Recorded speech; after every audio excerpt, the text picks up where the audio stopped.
Bonjour Morag, bonjour Gwendoline. Salut Constance. Merci d'être avec nous ce soir pour une toute nouvelle entrevue de Point d'écoute. Je suis vraiment ravie de vous avoir avec vous parce qu'aujourd'hui on va parler de sexualité, ce qui était un choix finalement pas difficile à faire pour ce podcast parce que je trouve que la sexualité ça fait vraiment partie du bien-être de quelqu'un, mais ça on va en parler plus en profondeur tout à l'heure. Pour commencer, j'aimerais que vous vous présentiez pas à nos invités, mais à notre public. Gwendoline, est-ce que tu veux commencer? Oui, bien sûr. Mon nom, c'est Gwendoline Lutti, je suis sexologue et j'ai développé une expertise auprès des personnes en situation de handicap. Je travaille aussi comme coordinatrice politique à la Fédération pour le Québec pour le planning des naissances. Et j'ai moi-même aussi un balado qui s'appelle Au coin du brasier qui parle des réalités, des enjeux de sexualité, de santé sexuelle et reproductive chez les personnes en situation de handicap. Trop bien, j'adore. Morag? Moi, c'est Morag. Je suis étudiante au doctorat en sexologie. Je suis également chercheure et conceptrice de contenu sexologique pour le Club Sexu. Et je travaille également comme assistante de recherche à l'UQAM. Donc, plusieurs chapeaux comme une étudiante de doctorat classique. Classique.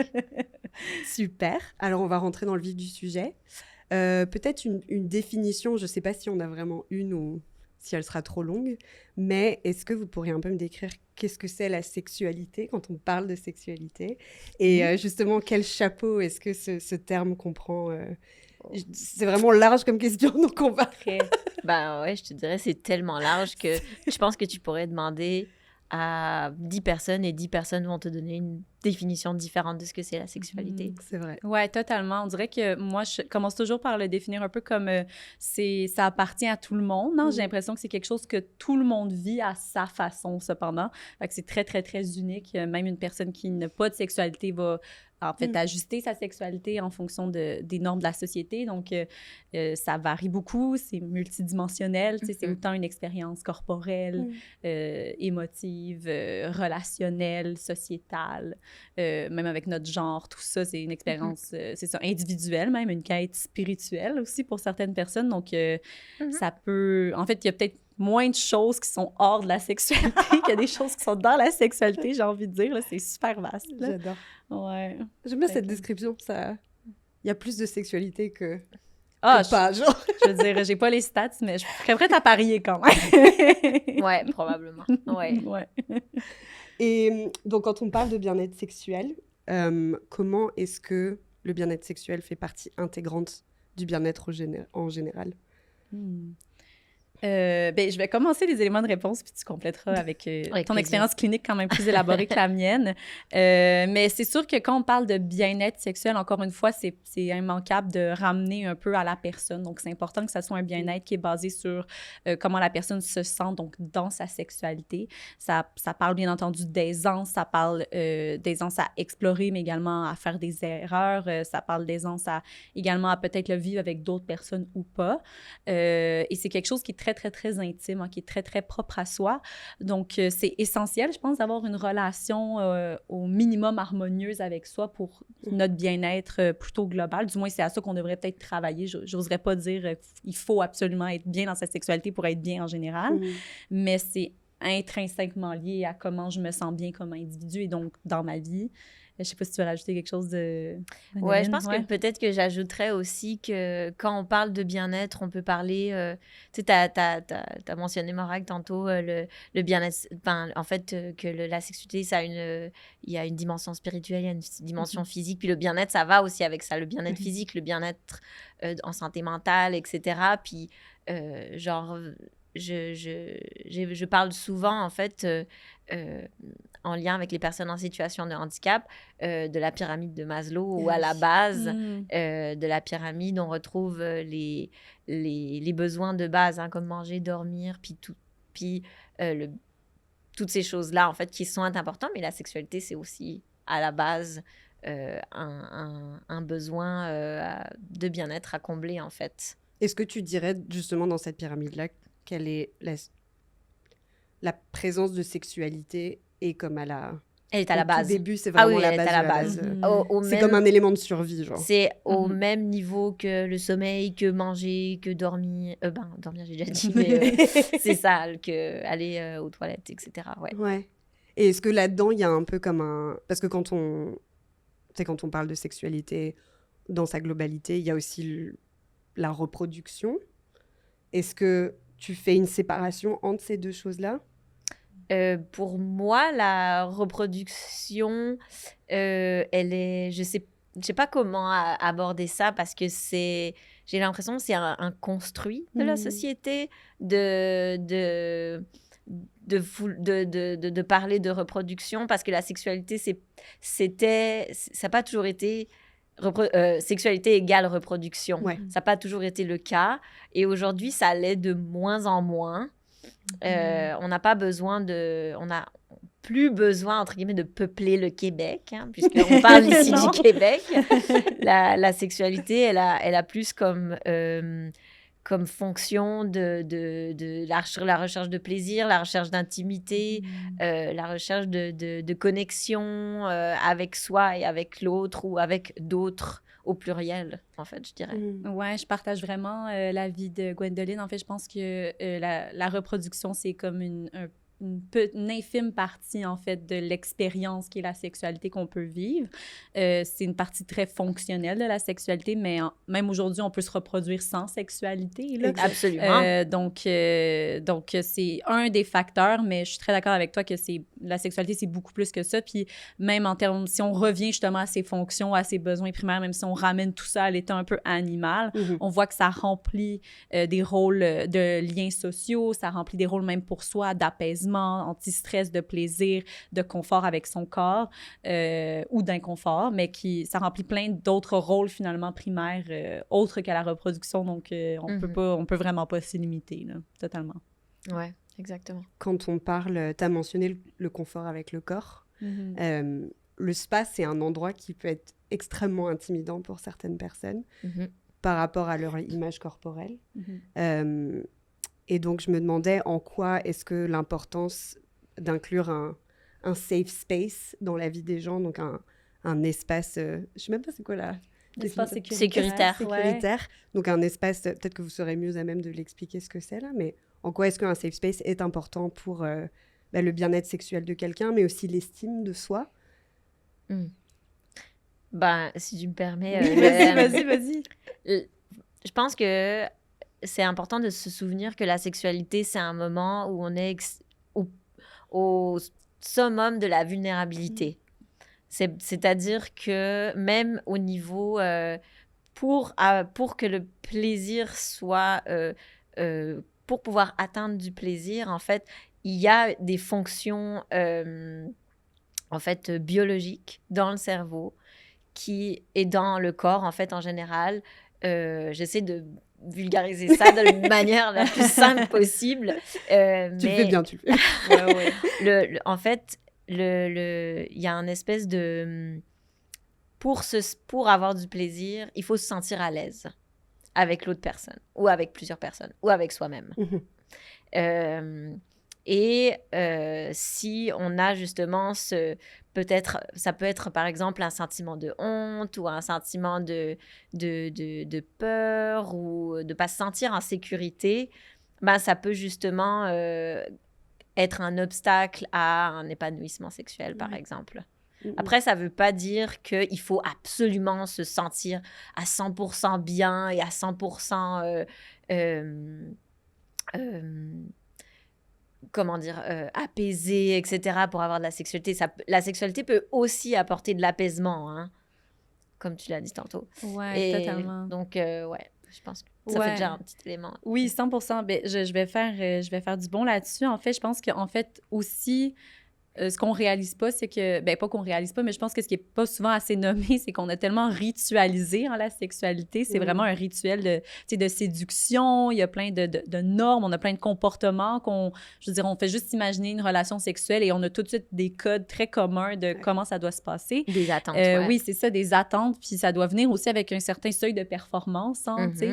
Et c'est ça qui est toujours un peu touché, ou du moins peut-être un mot français, ça serait... Délicat. Exactement.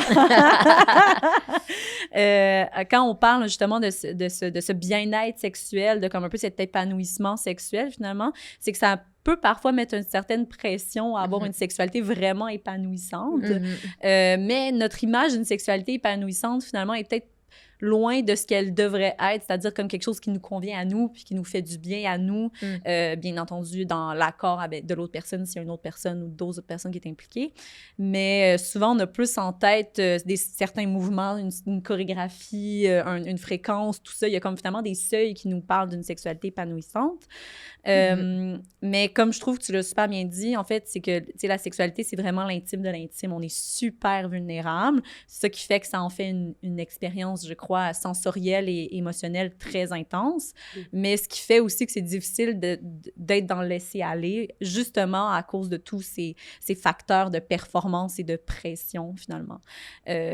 Donc, oui, un safe space, c'est super important. Par exemple, c'est peut-être pas aussi facile à réaliser qu'on aimerait, ou des fois, on n'a même pas peut-être réalisé qu'il nous manquait justement de sécurité pour notre laisser-aller, parce que dans notre idée de comment devrait se passer une relation sexuelle, il n'y a pas nécessairement ces ajouts-là pour se sentir confortable. Fait que c'est définitivement quelque chose que je pense tout le monde apprend constamment, là, même nous comme sexologues, je veux dire, j'en apprends de mes autres collègues, j'en apprends, fait que il y a pas cette notion de sexualité parfaite, là. Ça évolue beaucoup avec nous. Voilà, dans ma tête, j'avais un autre point, mais je me suis perdue dans mes idées. Vas-y! Oui, mais je voulais rebondir sur quelque chose que tu disais par rapport à la pression de performance et tout ça. Je veux aussi ajouter qu'on a dans l'idée que la sexualité, c'est quelque chose de spontané. Que ça arrive comme ça par, je sais pas, en claquant des doigts. Mais en fait, on vit dans une société qui va vite et dans laquelle on est super occupé, on a des agendas super remplis et tout. Et en fait, je vais citer la personne qui m'a inspirée, pas inspirée, qui a parlé de le sujet de cette spontanéité, c'est Émilie Nagoski, que j'ai vue en conférence au colloque de l'OPSQ, je pense, il y a 1 an. Et puis, qui expliquait, Émilie Nagoski, qui est l'autrice de Come As You Are.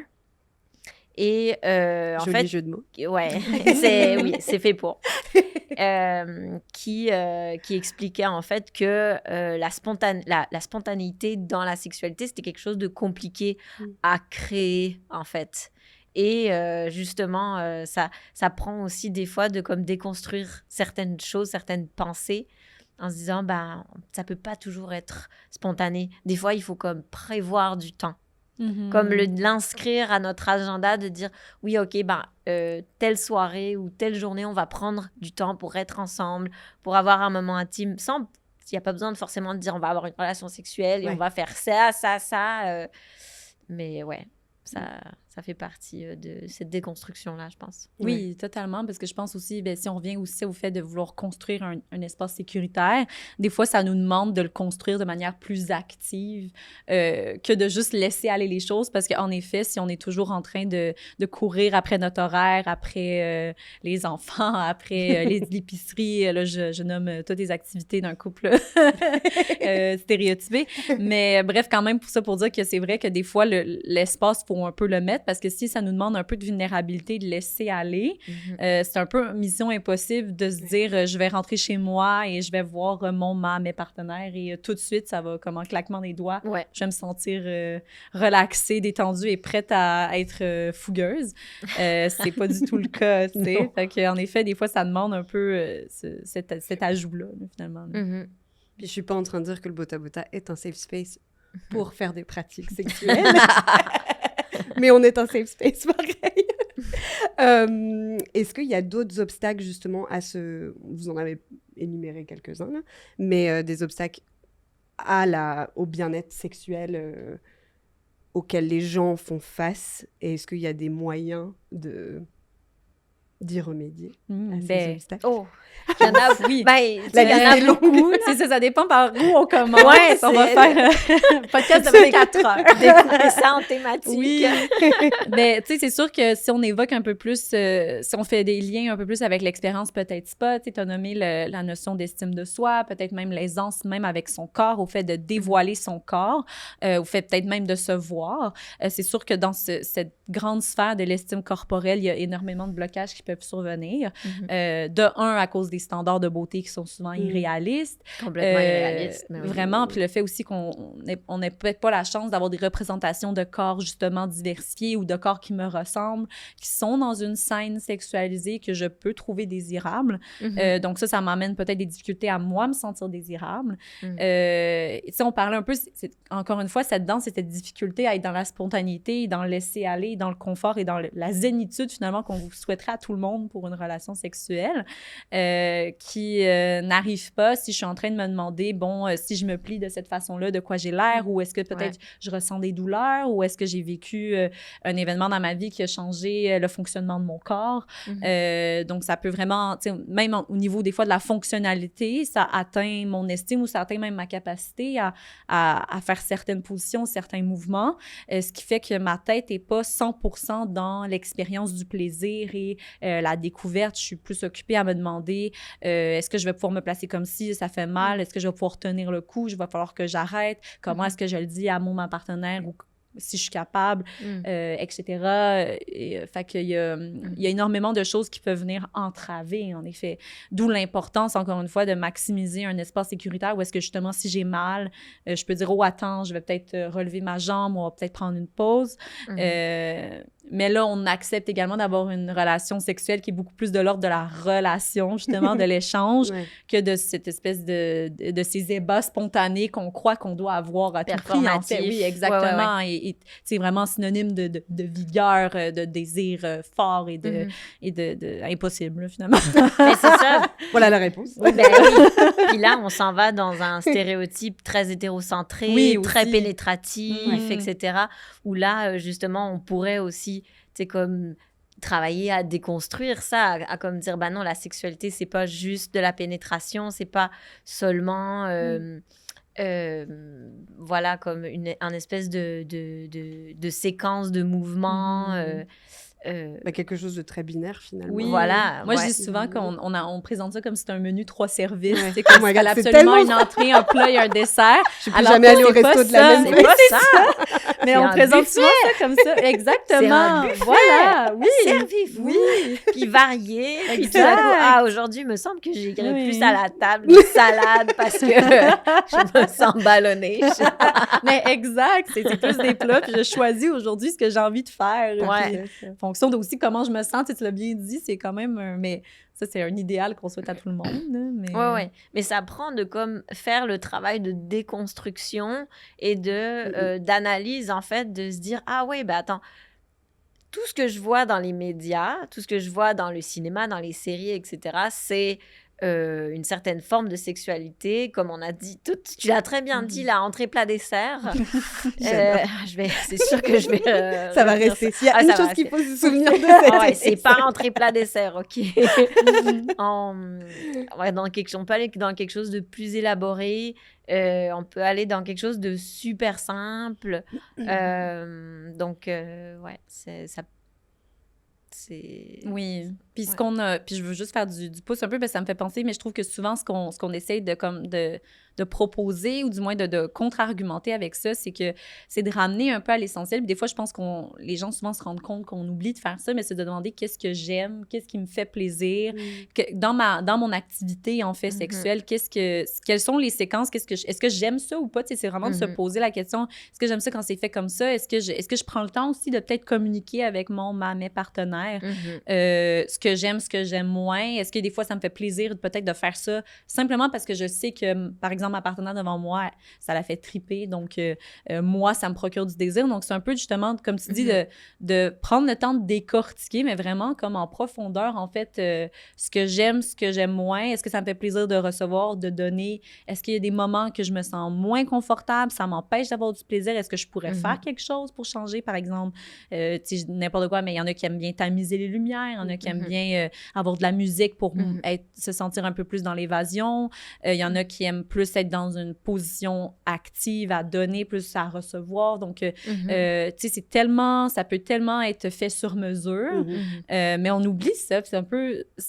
On dirait que c'est comme évident, mais en même temps, on l'oublie, puis on se limite justement à cette recette, tu sais, puis qui finalement est vraiment pas one size fit all, tu sais. Non, vraiment pas, vraiment pas. Puis se poser cette question-là de qu'est-ce qui, moi, me convient, c'est quand même pas facile, parce que c'est tellement beaucoup plus facile de prendre la recette de base facile que d'aller se poser la question. Ça prend parfois de l'aide. Puis c'est là que je peux parler un petit peu de relations d'aide, de thérapie, etc. Ou d'aller parler à un ou une professionnelle en sexologie. Ça peut être aidant justement parce que à quoi ça sert de faire de la relation d'aide, c'est de dire à haute voix, de parler à haute voix de discours internes. Et parce que je parle assez souvent à mes clients et clientes de comme mon travail comme étant un travail je suis un miroir. Je suis un miroir déformant, j'ai mes propres valeurs, je les vois d'une certaine manière, mais je vais juste refléter ce qu'il, elle ou m'amène en fait. Et c'est juste que ça permet, c'est ça, de mettre des mots sur des choses qu'on n'a pas forcément l'habitude de parler avec une personne neutre. J'adore. C'est vraiment bien dit. Fascinant. Ça aussi, je vais l'utiliser.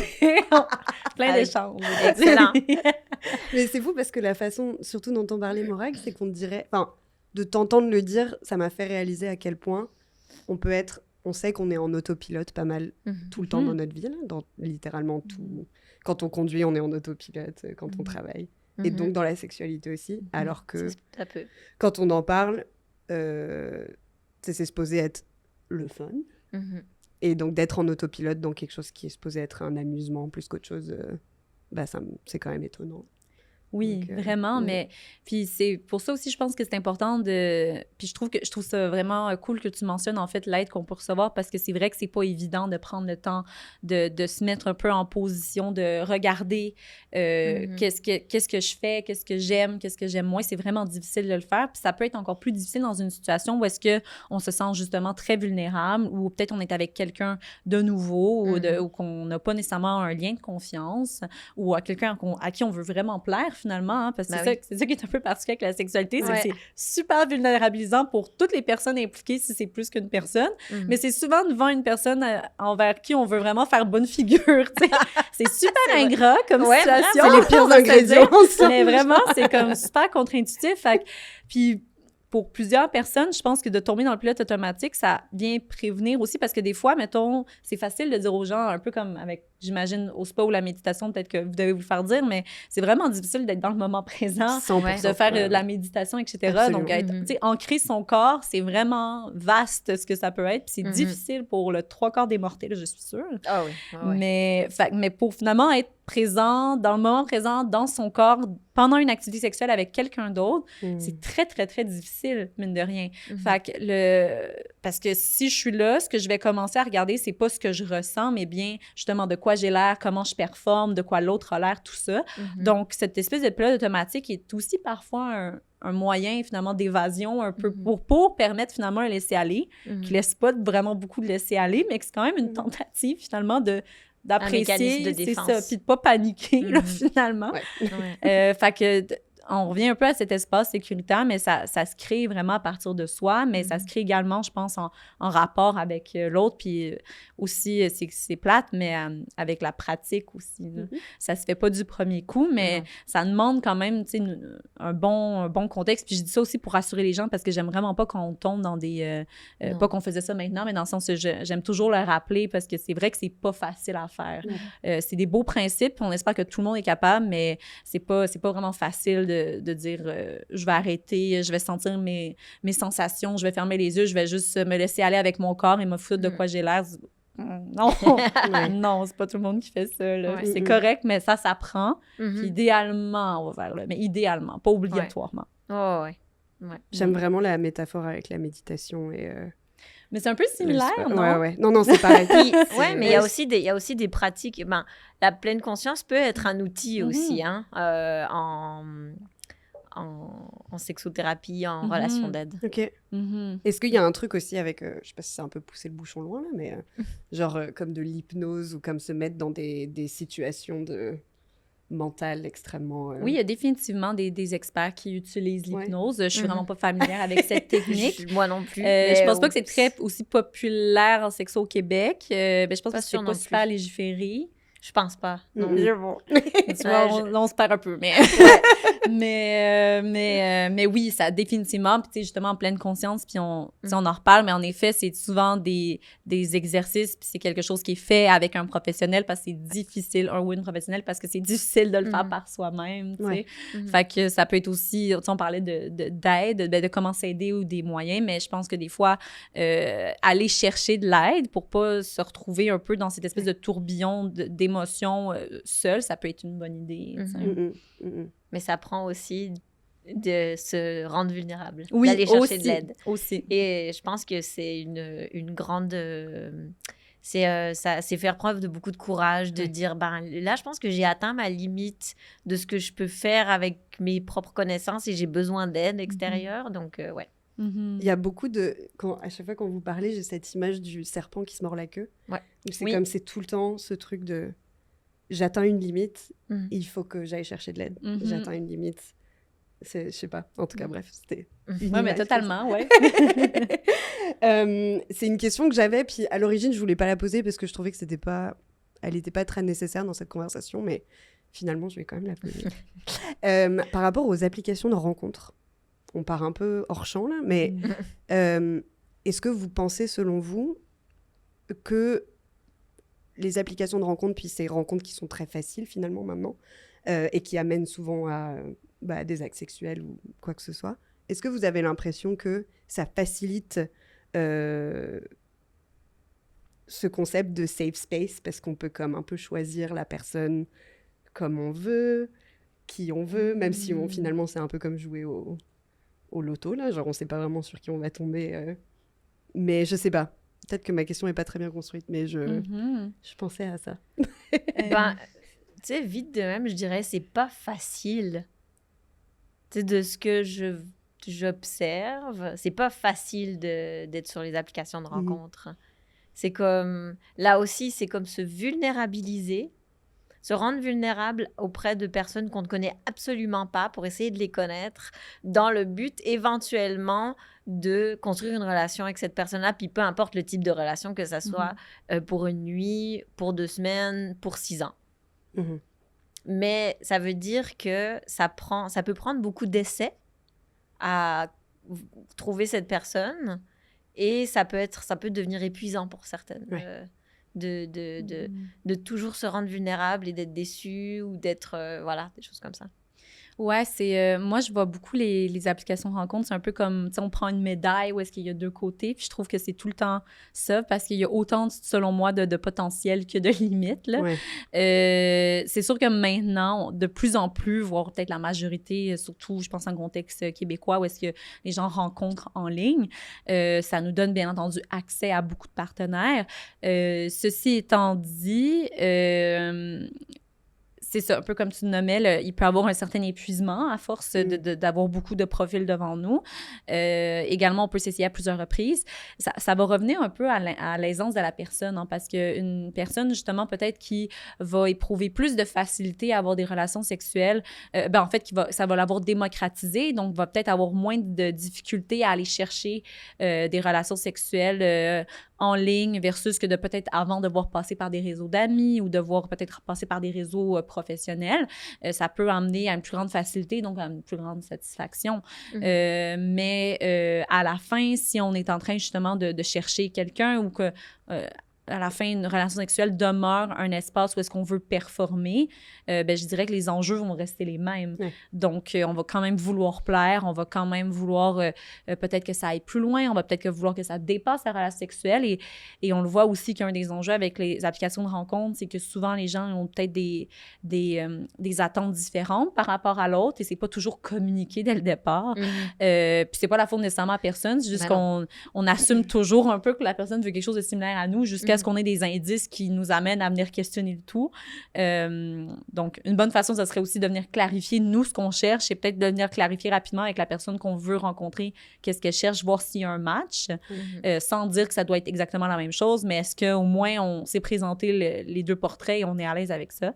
Mais c'est ça, donc ça va vraiment dépendre de ce que la personne va venir rechercher dans sa relation sexuelle, puis je pense aussi que ce phénomène d'avoir accès plus rapidement à des relations sexuelles qu'on va dire sans lendemain, c'est assez nouveau pour les personnes hétérosexuelles, mais dans d'autres communautés, comme notamment les communautés gays, on le voit que ça fait longtemps qu'il y a les espaces de cruising et tout ça, mais que finalement, les apps ont un peu remplacé ces espaces-là physiques, là, si on veut, mais où est-ce que les relations, les rencontres finalement sans lendemain sont assez fréquentes et quand même, je pense que la littérature a quand même démontré, puis aussi les observations, que un peu ce détachement permet en effet peut-être un laisser-aller où est-ce qu'on peut avoir accès à des activités sexuelles, où on se permet d'avoir des activités sexuelles avec des partenaires qu'on ne reverra pas ou qu'on ne symbolise pas comme des partenaires de vie potentiels. Puis ça, on le voit aussi beaucoup dans les études chez les hétéros. Bon, j'ai dit que j'allais pas parler d'études, mais finalement... on en revient. En recherche, hein? Ben non. Mais où est-ce qu'on voit quand même que, si on parle un peu des profils, de comment est-ce que je me représente mon partenaire, ma partenaire, et comment je la conçois et comment je pense que ça va devenir, par exemple, ma femme plus tard, c'est peut-être pas la même façon que je vais vouloir entrer dans ma sexualité avec cette personne-là que si la personne, je l'ai rencontrée dans un bar, je sais pas, ou, admettons, je suis sur mon app de rencontre, sachant très bien que je veux plus la revoir. Donc, je rentre pas dans la relation de la même façon, donc ça peut changer. Mais à la fin, ça revient quand même plus aux enjeux que moi, je prête à l'activité sexuelle qui vont déterminer mon aisance ou pas. Ouais. C'est important aussi pour les apps de rencontre d'amener une nuance parce que, oui, ça a donné accès à beaucoup plus de partenaires, mais ça reproduit aussi beaucoup de normes dans la société de qui peut avoir accès à des partenaires ou pas. Donc, ça peut devenir un espace de stigmatisation pour quelqu'un, justement, qui va vouloir chercher un ou une partenaire sexuelle ou romantique et qui devrait, finalement, y avoir accès, hein, parce que c'est si facile et finalement, n'y a pas accès.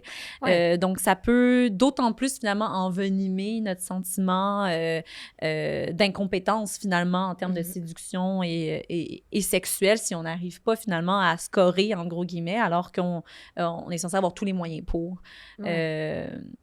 Je voulais juste ramener ça. Non, mais je veux faire du pouce là-dessus, puisque comme il y a beaucoup ça c'est quelque chose que j'ai pu observer auprès des personnes en situation de handicap, où là, on revient aux standards de beauté, à la pression de performance, etc., qui prend des proportions beaucoup plus importantes sur les applications de rencontres pour les personnes en situation de handicap. Mais on peut aussi parler des personnes grosses, des personnes racisées. Ça peut être, puis qui peuvent vivre justement de la stigmatisation au travers soit vraiment de discrimination claire ou alors de fétichisation. Donc, c'est aussi, à garder en tête parce que, comme tu dis, ça reproduit des oppressions, en fait. Petite question bonus vis-à-vis de ça, parce qu'on parle du passé, du présent. Quelle est la sexualité du futur? Oh my God! Est-ce qu'il y a est-ce qu'on peut envision à quoi ça ressemblerait dans, je sais pas moi, 2000 ans? Non, peut-être pas 2000 ans. Moi, j'ai l'impression que, je sais pas, il y aura pas beaucoup de changements. Peut-être qu'il y aura des ajouts, mais je sais pas, peut-être que C'est une bonne question. Pour moi, ce serait vraiment quelque chose qui m'apparaît... On est plus à l'aise avec les fonctionnalités de la sexualité, j'ai l'impression. On le voit à travers... on parle de plus en plus de non-monogamie consensuelle. On parle également de plus en plus de sexualité, justement, pour le plaisir. On parlait tantôt de reproduction, mais on parlait également de reproduction sans sexualité. Donc, pour moi, une sexualité du futur, peut-être un peu idéalisée, mais quand même du futur, mais je pense quand même réaliste, ça serait une sexualité où qui est peut-être un petit peu plus compartimentalisé en termes de ses fonctions, qui nous permet, selon moi, plus d'exploration, en fait, puis de venir assumer, en fait, que la sexualité a plus que justement cette fonction reproductive ou qui peut se passer plus que dans le cadre d'un couple, dans un cadre romantique, parce que je pense qu'on est de plus en plus à l'aise avec ces notions-là, mais on est encore un peu frileux. Je pense qu'il y a un peu des va-et-vient là-dessus. Tu sais, on avance un peu, mais on recule. Puis je pense que ça va être un petit peu plus éclaté, moi. Du moins, peut-être, je l'espère. Surtout pour nos hétérosexuels qui nous écoutent. Libérez-vous! Ça fait du bien, c'est promis. Oui, ça peut être autre chose. Ça peut être pour le plaisir. Ça peut être avec ses amis, si on veut. Ça peut être avec plusieurs personnes en même temps, une après, comme on veut. On peut, OK. Quand on veut, on peut. Oui, c'est ça, mais c'est ça, j'espère peut-être que ça va amener un peu de... on va étirer un petit peu plus élastique, on va se décomplexer. Je pense que c'est ça que je cherchais comme mot. Ouais. Mais je l'espère aussi, honnêtement. Je l'espère aussi parce que... Mais c'est quand même intéressant de parler avec des personnes plus jeunes. Ben, je suis pas hyper vieille, là, mais... T'es en train de te vieillir, Gwendoline. Je sais, mais tu sais, quand on parle avec des personnes comme dans la vingtaine ou même adolescents ou des enfants qui vont avoir aucun problème à dire ouais, non, moi, je pense que je suis une fille. Ah, OK, OK. Tu t'es posé la question. Ah, OK, donc voilà, cette personne-là s'est posé la question assez rapidement, ou alors ouais, des personnes qui sont posées la question, est-ce que je suis hétéro? Est-ce que par qui je suis attirée, en fait? Puis d'avoir vraiment cette réflexion, puis je l'ai observé chez quelques clientes un peu plus jeunes, je dirais, je pense dans la vingtaine, qui vraiment se sont posées consciemment la question. Oui. Donc, je pense que c'est super intéressant parce que ça permet justement de se connaître soi-même. Puis c'est ça qu'on parlait tantôt, hein, de se connaître soi-même. Ça va permettre d'explorer des choses qu'on a plus envie, aussi d'être plus capable de mettre ses limites. Parce que si je connais mes besoins, je connais aussi mes limites. Et donc, c'est comme ça aussi qu'on va pouvoir construire un espace sécuritaire dans lequel on va pouvoir s'épanouir sexuellement. Ouais. Quand on parle de sexualité du futur, ça m'a fait penser à le CCA, le Centre canadien d'architecture, j'oublie toujours le nom, avait fait une expo il y a quelques années, il y a peut-être 1 an ou 2, sur le futur du logement ou de l'habitation. Et chaque pièce était dédiée à, donc au passé, au présent, au futur, il me semble. Peut-être que j'invente n'importe quoi, où c'était genre dans le domaine du travail, de l'habitation, enfin bref, c'était comme sectionné. Et à un moment, ils avaient reproduit l'intérieur d'une maison et ils avaient mis un lit, mais comme le lit du futur, qui était hyper inclusif pour une famille différente de ce qu'on voyait aujourd'hui. Donc avec 3 parents et quelques enfants. Et donc, c'était pas un lit rectangulaire. C'était comme un lit triangulaire, mais comme à l'envers, là. C'était fou, genre. Puis je regardais ça, j'étais comme, waouh, nice, genre. Voir qu'ils se sont questionnés là-dessus, puis qu'ils ont pris ça en partie, tu sais, qui c'était comme, justement, même si dormir, ça fait pas nécessairement partie de la sexualité, là, mais d'avoir comme plusieurs adultes consentants dans un même lit et qu'on puisse constituer ça comme une famille. Mais oui. Tu sais, je trouvais ça vraiment, vraiment chouette, quoi. Surtout pour un centre d'architecture, tu sais, qui se questionne au-delà de ça, je trouvais ça c'est super intéressant. Vraiment passionnant. Puis il y avait tout un truc où ils avaient créé comme des outils pour le futur, donc pour des personnes qui ne pouvaient pas allaiter. Et donc ils avaient créé comme des... je pense que c'était comme une attelle en forme de sein. Et je pense que tu mettais comme une poche de lait à l'intérieur, mais comme pour reproduire le... Je ne sais pas si ça existe actuellement, ça se peut. Ça se peut. Mais ça m'étonnerait pas. Ça m'étonnerait pas. Ouais, c'est ça. Ouais. Mais puis c'est ça, maintenant que j'en parle, il y avait une section aussi sur comment ils voyaient la mort dans le futur, etc. Mais bref, c'était vraiment fascinant là. C'était comme... Ouais, c'était vraiment cool. Est-ce qu'on pourrait parler un tout petit peu du club sexu ? Oui, avec plaisir. Est-ce que tu peux un peu, oui, c'est ça, nous présenter? Introduire un petit peu. Ouais. Ben oui, dans le fond, le Club Sexu, c'est un média spécialisé en éducation à la sexualité ludique, également positive. On aime parler de sexualité de manière décomplexée. Donc, on fait ça à travers différents contenus. On a des campagnes de sensibilisation comme notre campagne annuelle du Dépistafest qui parle de dépistage et d'ITSS. On a également du contenu en ligne pour divertir autant qu'éduquer, on l'espère, qui se veut également sensible et inclusif. Également du contenu dans nos articles, on a un podcast, on a vraiment plein de médias. Donc, il faut aller voir sur le www.clubsexu.com. Tout le monde fait sa pub. Oui, exact. C'est le moment. Mais on est aussi un studio, en fait, de création. Donc, on s'allie avec plusieurs partenaires et plusieurs clients qui rejoignent nos missions, comme les centres de dépistage Prélib, comme on a fait une campagne avec Réseau, donc plein de partenaires avec qui notre studio travaille. Donc, on est vraiment, en fait, c'est un peu le secret, je pense, de notre succès. En fait, du moins, moi, ce que j'aime beaucoup qui fait notre noyau, c'est qu'on allie beaucoup l'expertise autant en communication qu'en design qu'en sexologie, ce qui fait qu'on a un contenu qui est aussi le fun à l'intérieur que de l'extérieur. Fait que je pense que c'est ça qui rend ça un peu attrayant, finalement, surtout pour les jeunes adultes, mais pour les personnes de tous âges, on espère. Ouais. Puis le design graphique est Merci! vraiment Merci. très... Oui, c'est pas du tout grâce à moi, mais genre... Je vais passer le message. 100%, je passe la note.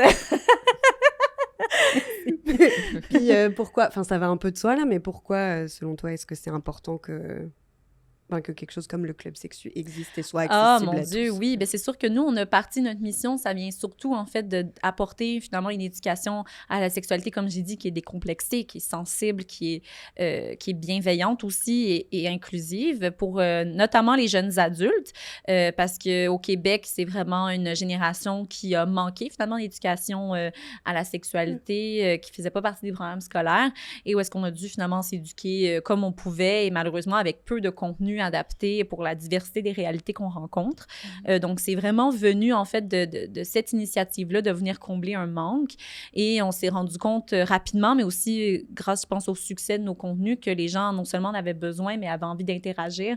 Donc, on s'est vraiment adapté à ça au fur et à mesure, d'où créer nos campagnes, d'où travailler avec d'autres, justement, partenaires communautaires pour, finalement, rendre ça de plus en plus accessible. Si on crée du contenu qui est 100% gratuit et accessible sur toutes nos plateformes. Donc, je pense que c'est essentiel qu'on parle de sexualité, qu'on parle autant des bons coups que des mauvais coups. On essaie vraiment dans nos articles de toujours garder, bien entendu, une touche de positivité, en fait, pour venir balancer souvent les discours à la sexualité qui étaient très dans la peur, dans la prévention, puis dans... Oui, c'est ça, puis qui parlent beaucoup des aspects négatifs qui sont présents, là. On essaie, en fait, on en parle aussi, on essaie pas, on en parle, mais on essaie toujours de ramener une lueur de positivité et aussi de s'assurer que nos contenus s'adaptent finalement aux réalités de plus en plus diversifiées de notre génération. Donc voilà. Donc oui, c'est essentiel. Je pense que c'est essentiel qu'on crée du contenu qui puisse rejoindre tout le monde, ou du moins qui essaie de rejoindre activement tout le monde. Du contenu qui est également écrit par des personnes qui sont concernées. On a énormément de collaborateurs, collaboratrices qui travaillent avec nous parce qu'on ne peut pas tout savoir tout le temps. Puis ça, je pense que c'est notre humilité, c'est une de nos qualités. Mais on en a besoin. On a besoin de quelque chose qui est sans tabou, qui est sans jugement aussi. On a également le confessionnal. Je ne sais pas si vous l'avez déjà vu, mais sur notre page... J'avais participé... J'avais laissé une petite confession, une ou deux. Ben ça, c'est un de mes produits chouchou. Puis je pense que ça parle de soi-même. On est rendu à plus de 1000 confessions en comme 4 ans. Là. C'est en fait 1100, 1200 confessions même. Parce que les gens ont envie de partager ce qu'ils vivent, autant le beau que le laid, sans se sentir jugé, puis sentir que ça va être reçu. Fait que oui, donc il y a définitivement un besoin auquel on continue de répondre, je pense. Puis j'espère qu'on va continuer à répondre et qu'on ne sera pas les seuls. On en veut plus. Est-ce qu'à travers vos métiers et vos recherches à toutes les deux, est-ce que vous avez l'impression que les gens ont de plus en plus faim de ces conversations-là? Ou est-ce qu'ils restent quand même un peu à l'écart? À quoi ça ressemble? Non, les gens se posent ils ont envie de ce beaucoup de buffet, questions. Ouais. Ah ouais, non. Oui. Ils veulent avoir accès au buffet. Oui! Ouais, ben oui. D'ailleurs, au tout début, je pense que ça fait quelques années maintenant que quand je rencontre une nouvelle personne, j'arrête de dire que je suis sexologue. Parce que ça peut mener à des conversations vraiment étranges. Ah oui. Donc, quand je rencontre une nouvelle personne, je ne le dis pas tout de suite. Mais en effet, voilà. Mais je veux dire, ça parle du fait que les gens se posent des questions, ne savent pas à qui les poser aussi, ne savent pas où trouver l'information et ne savent pas comment chercher. Dans tous les âges, est-ce que tu as l'impression? Dans tous les âges. Okay, ouais, dans tous les âges. Oh, oui, absolument. Ouais. Oui, je partage 100% ton point de vue. Moi aussi, je trouve, du moment que j'ai commencé ma formation jusqu'à maintenant, j'ai l'impression que ça a vraiment fait une pente ascendante de l'intérêt et du confort que les gens ont aussi à parler de ça, je pense, qui est bien. Mais en effet, je suis d'accord que moi aussi, dès que je parle un peu de mon travail, je pense que tu l'as bien dit, souvent les gens ils veulent en parler, ils savent pas à qui en parler, fait que là ils entendent sexologue ils sont comme c'est ma chance. Ouais, c'est ma chance. Oh mon Dieu, faut que je saute dessus. Ça, je vais poser des questions, puis ça commence toujours par toi donc tu dois être ouverte, donc est-ce que je peux te parler de ça, puis t'es comme wow. Non, on se calme. Okay, c'est ça. Je veux pas savoir. C'est ça. Mais c'est comme tu dis, c'est que je pense que ça parle de justement les gens ne savent pas toujours à qui se tourner. Puis je pense qu'en ce moment, aussi, les sexologues sont de plus en plus reconnus pour leur spécificité, mais également pour leur savoir-faire. Et je pense que c'est une bonne chose parce que les gens en ont besoin. Et avant, ils ne savaient pas vers qui aller. Maintenant, on voit qu'il y a de plus en plus de sexologues, mais ils sont toujours aussi occupés. Il y a toujours autant de demandes. Fait que c'est bon signe. Ça veut dire que ça répond à un besoin qui existe puis qui grandit. Moi, je trouve aussi également, en ayant participé justement à plusieurs campagnes de sensibilisation, mais également en ayant parlé dans les médias, qu'on en parle de plus en plus dans les médias.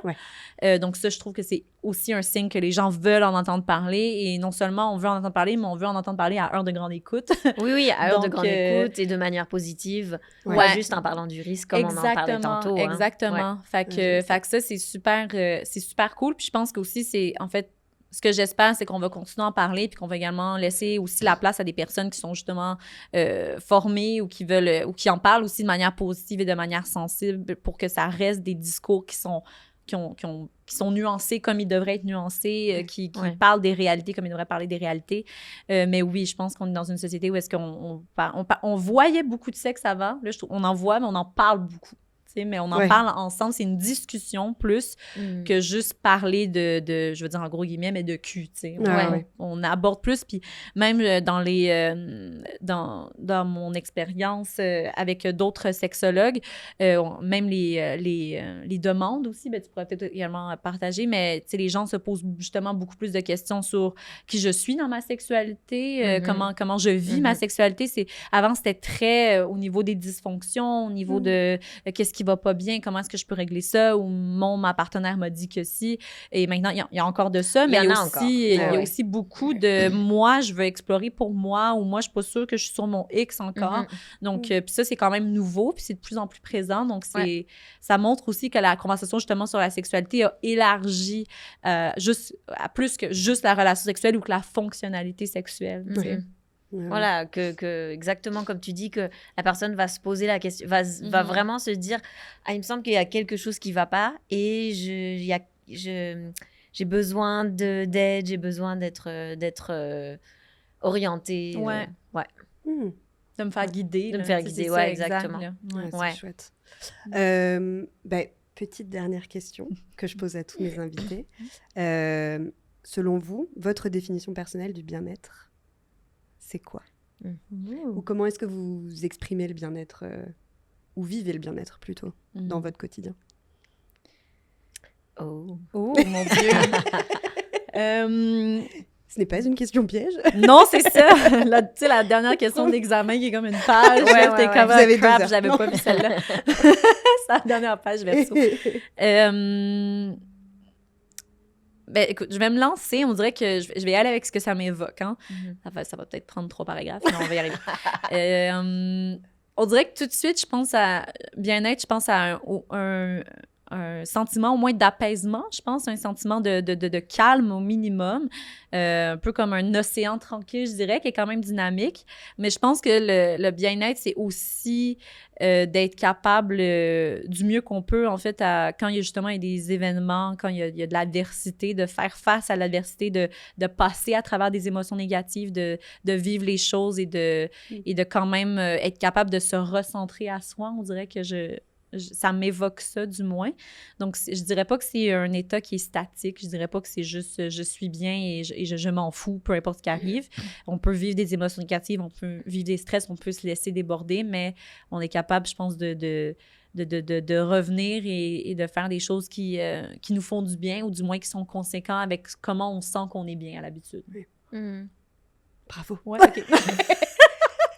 Mais je fais du pouce sur ce que tu dis, Morag, parce que c'est pour moi, il y a comme quelque chose d'être en accord avec soi-même, d'être aligné avec qui je suis et de faire des choix en conséquence de comment je me sens, etc. Mais il y a aussi cette espèce de comment dire? Voilà, les émotions, elles existent, elles sont là, puis de les laisser exister, c'est aussi important. Je pense qu'il y a quelque chose que j'aime beaucoup rappeler, c'est que le changement est permanent. Tout change tout le temps. La sexualité est fluide. La sexualité peut changer, le corps change, notre état d'esprit, nos idées évoluent. Tout est en perpétuel changement. Et je pense que c'est aussi d'accepter, en fait, le changement et comment il vient, de comment ça influence, en fait, notre vie au quotidien et justement de rester aligné avec ça. C'est terriblement rassurant, je trouve. Il y a un côté... mais en même temps, je suis comme... Ah, OK. Ben, ça va aller. Il y a quelque chose j'utilise parfois cet exemple du yin yoga, qui est une pratique de yoga dans laquelle, en fait, il faut maintenir des positions longtemps qui peuvent être très inconfortables.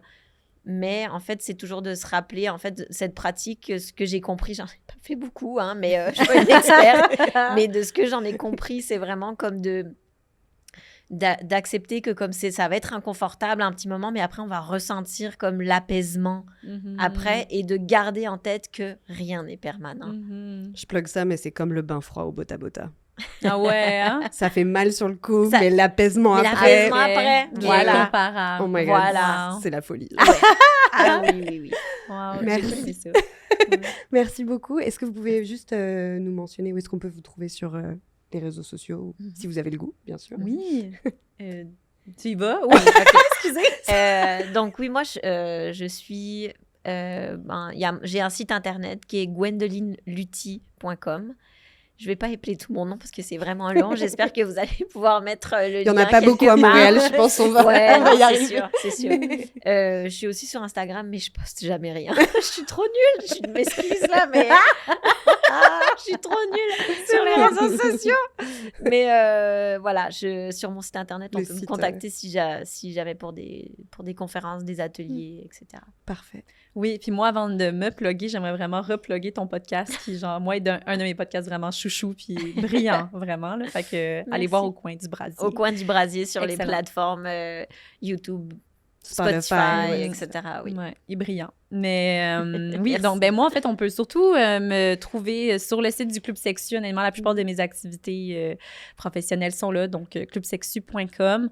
On a également le Club Sexu sur Instagram. Si jamais vous cherchez le contenu que moi j'ai fait, vous pouvez trouver à travers le site, me chercher, puis ça va être facile. Puis voilà. Super, merci beaucoup pour votre présence. Merci à toi. Merci beaucoup. À bientôt. À bientôt.